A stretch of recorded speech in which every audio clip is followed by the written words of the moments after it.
Hello everyone and welcome to the newest episode of Eat All the Things, All of the Things.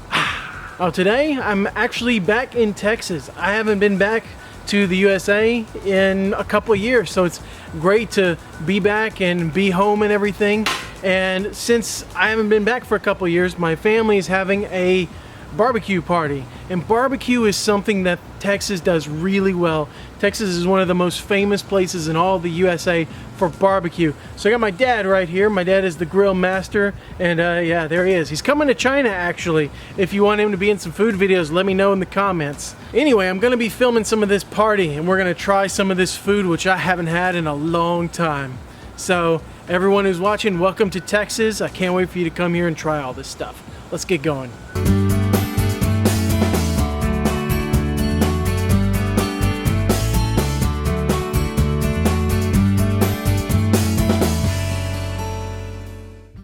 Barbecue always starts with what's called a dry rub, which is this right here. You take your ribs or whatever kind of meat it is, and you rub spices all over it until it just coats that meat right there. This dry rub is made out of like cumin and celery, salt, pepper, and paprika, and chili powder, and a bunch of other things. You can choose to soak it in beer or any other liquid. You can use whatever spices you want, or just simply throw it on the barbecue.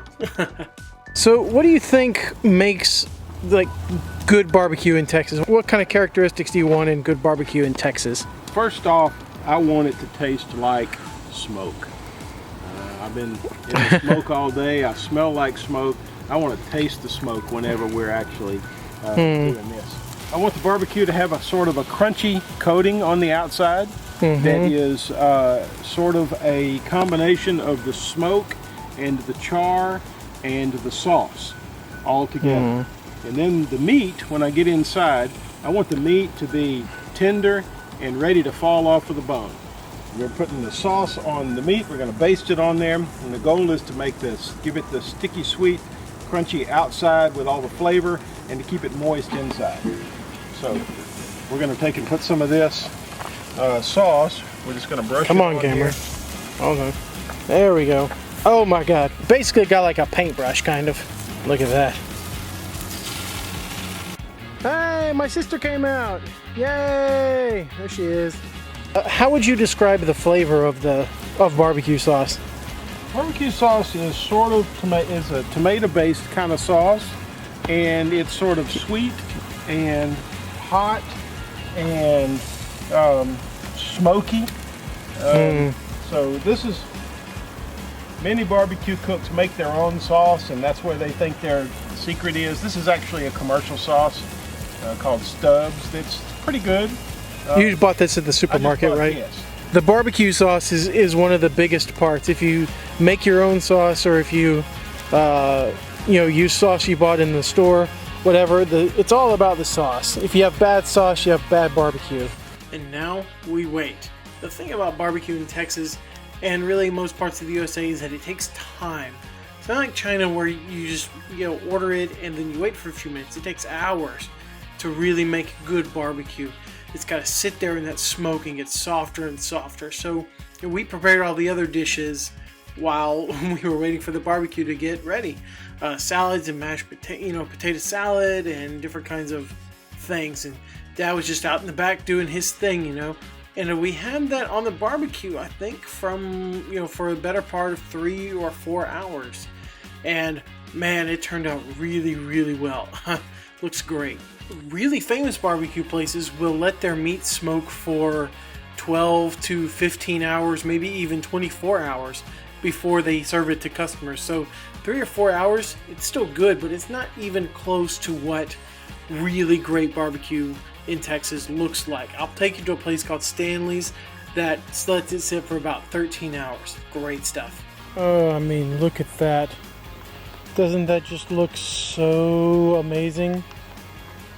Let's go for it. I'm too excited to just wait and go inside. I'm going to try this now while I'm still out.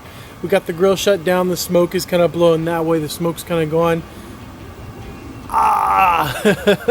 They get a little bit of sausage in here. So I might as well try that. I just meant to get ribs, but whatever. Austin, aren't you supposed to eat this with a fork? Nope. You just go at this with your hands. That's when you know it's real. Oh. That's when you know it's real Texas barbecue. A real American barbecue. You eat that with your hands. You don't use forks. You just go at it. Yeah, look how the meat's just dangling. It's so soft. Mmm.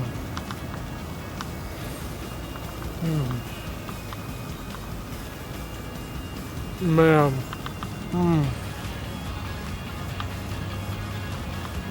Oh my God, my dad is right. You know, you come in here and the flies are coming because it smells so good. You can taste the smoke and the char and the thyme, and it just sits, and it is so soft and so perfect. It just like falls apart in your mouth. You don't need a fork. You don't need nothing.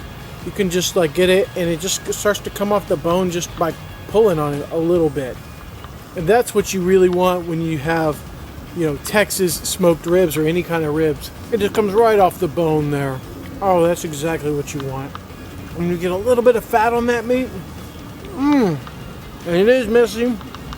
You do get a lot of sauce on your hands, and who cares? You're just having a good time.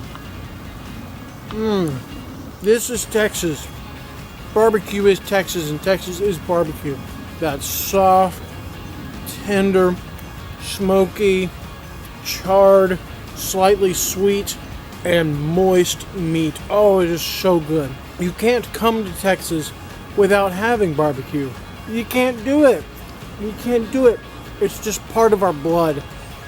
It's part of our DNA. We love our barbecue. And if you come here, and if you go to the right place, you'll never forget it. You know, you'll never forget what Texas barbecue tastes like. So all of you, welcome to Texas, and I hope that someday you'll get to try this kind of stuff. See you all next time.